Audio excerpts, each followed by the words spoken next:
Bribka Riki disebut sosok saksi mata penting karena ada di TKP saat penembakan Brigadir J. Nama Bribka Riki kini menjadi sorotan terkait kasus penembakan di rumah dinas Kadipropam nonaktif Irjen Ferdy Sambo yang menewaskan Brigadir J. Bribka Riki disebut ada di TKP saat kejadian penembakan tersebut. Bribka Riki juga diduga menjadi saksi mata atas kematian Brigadir Nofriansyah Yosua Huta Barat alias Brigadir J. Selama ini, nama Bribka Riki tidak banyak disorot publik terkait penembakan yang dilakukan oleh Baradae itu. Padahal saat kejadian, Bribka Riki juga berada di rumah dinas itu, Jakarta Selatan pada Jumat 8 Juli 2022.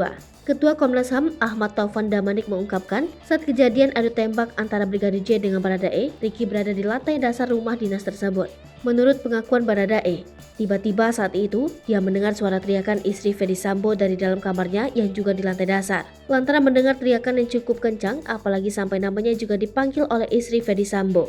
Baradae langsung bergegas turun. Namun, Damanik tak membeberkan lebih detail terkait di mana posisi ajudan bernama Riki saat peristiwa penembakan antara Brigadir J dan Baradae. Padahal dari keterangan yang didapat Komnas HAM saat itu, Bribka Riki juga berada di rumah dinas Ferdy Sambo. Setelah terlibat adu tembak di mana tembakan dari Baradae membuat Brigadir J tersungkur. Baradae tak berhenti sampai di situ. Dia kemudian menembak 2 kali Brigadir J dari jarak dekat untuk memastikan Brigadir Yosua telah tak bernyawa. Jika mendengar kesaksian Baradae seperti yang diceritakan Komnas HAM, maka setidaknya ada 4 orang di dalam rumah dinas itu saat penembakan terjadi. Mereka adalah Putri Chandrawati, Baradae, Brigadir J, dan Bribka Riki.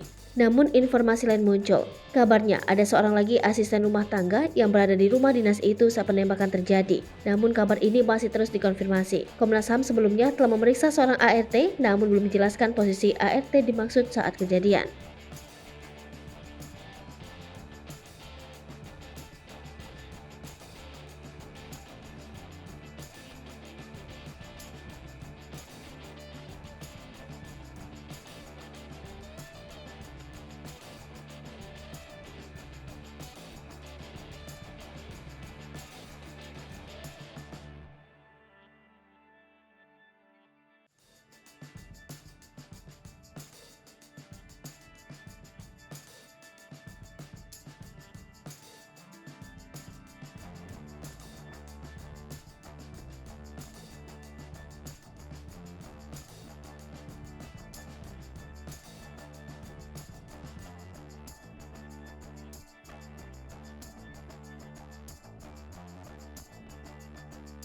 Hai pemirsa Sri Popo TV, jangan lupa komen, like, dan subscribe, serta tonton terus berita-berita terupdate lainnya ya.